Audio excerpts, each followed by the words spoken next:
Iniciat el segon partit d'aquest vespre aquí al Club Patí Vic del Videoclub Passeig enfront Font Espert. Videoclub Passeig va començar el campionat molt fort, però últimament ha perdut bastanta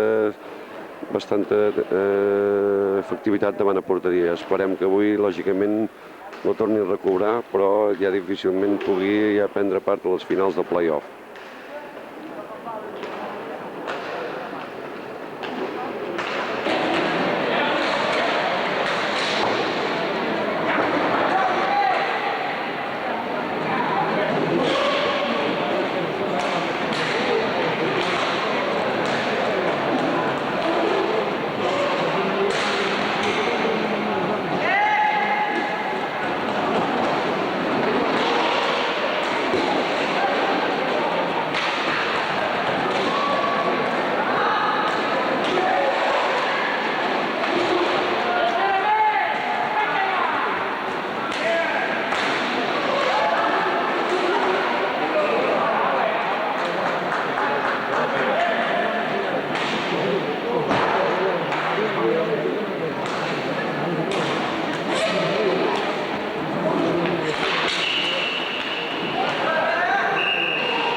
Pues hay que ver campeones provinciales, la de Roda, ¿no?